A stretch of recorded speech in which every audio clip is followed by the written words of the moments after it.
Hey everybody, today on Bag Lab we are in my basement for a question from Elaine. Elaine sent me this email for Bag Lab. She said, "Hi Sarah, I could really use some help with fabric storage. Currently I have everything in clear plastic tubs, but it gets wrinkled and I really don't know what I have, so I just buy more. I have a storage closet that I plan to use just for fabric. I'd like to fold all my fabrics on the comic book boards. I watched your video and it was very helpful. My question pertains to the type of shelving system you use. Could you possibly share the name of the system and possibly a photo or two? Thank you so much, Elaine."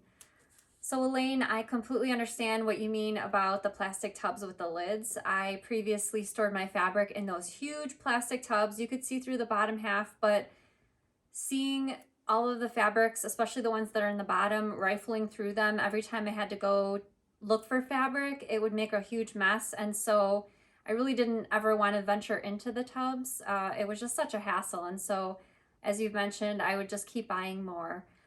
We are in my basement right now because when we moved into this house, I decided I'd rather keep the studio, which is upstairs, a little bit neater. And I thought perhaps keeping the fabric in the basement would be a better idea so that while I'm going through fabric, I don't have to have the mess left behind in my actual working area. So that's where we are now.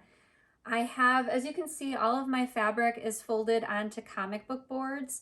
And by the way, I have a free video either on my website or on my YouTube channel showing how to fold fabric onto comic book boards. I buy these packs of 100 of the 7" by 10.5" boards. And if you check out my free video about the comic book boards, the link to the boards as well as these plastic alligator clips. I use these plastic alligator clips, let me turn that around, so that it holds the fabric on the boards. As I'm going through stacks of fabric, everything stays nice and neat and organized, and I can just sort of like thumb through the fabrics looking for the ones that I want. I can kind of visually see the fronts of the fabrics, but sometimes your memory doesn't serve you for what exactly that color of fabric means. So I can easily thumb through those fabrics. I use IKEA Billy bookcases. Also, the link is in the description to the IKEA Billy bookcase. Comes in 3 different finishes. I have 3 Billy bookcases. I was contemplating getting a 4th because I'm starting to run out of room, but then I thought rather than adding a 4th bookcase and continuing to accumulate fabric, I thought I would stop at the 3 bookcases, and whatever I didn't have room for, I either needed to use that fabric for giveaways, use it for another purpose. Everything new coming in had to sort of replace something else so that I didn't keep adding more and more fabric to my stash. So me personally, I keep my fabric organized 3 different categories. So either by fabric designer, by theme of fabric, or by color. So I use all 3 depending on different situations. So this last bookcase over here, this is all Tula Pink fabrics. As you can see, I have a lot of Tula Pink in my stash, and I keep them organized by Tula Pink's fabric lines. So for instance, this is her recent Curiouser and Curiouser fabrics. Foxfield is over here, and I try my best to keep them organized by colors, the Roy G. Biv family. So as you can see, Roy G. Biv going down. I don't keep myself held to that too closely, just in case sometimes I have odds and ends that I need to stick in a different stack, but for the most part, that's what I do with the Tula Pink fabrics. Over here, I have, for example, this stack over here is Rifle Paper Company. I have some Allison Glass on this top shelf, and then themed fabrics. For instance, this stack over here is animal fabrics. I have a few stacks of horse fabrics, Disney fabrics are on the center section is either monochromatic fabrics, or I will eventually be putting my solids over here. So I wanted to talk about the monochromatic fabrics for a second, such as Moda Grunge fabrics, Moda Grunge polka dots, Juicy Juice Spectrastatic. Those are really good.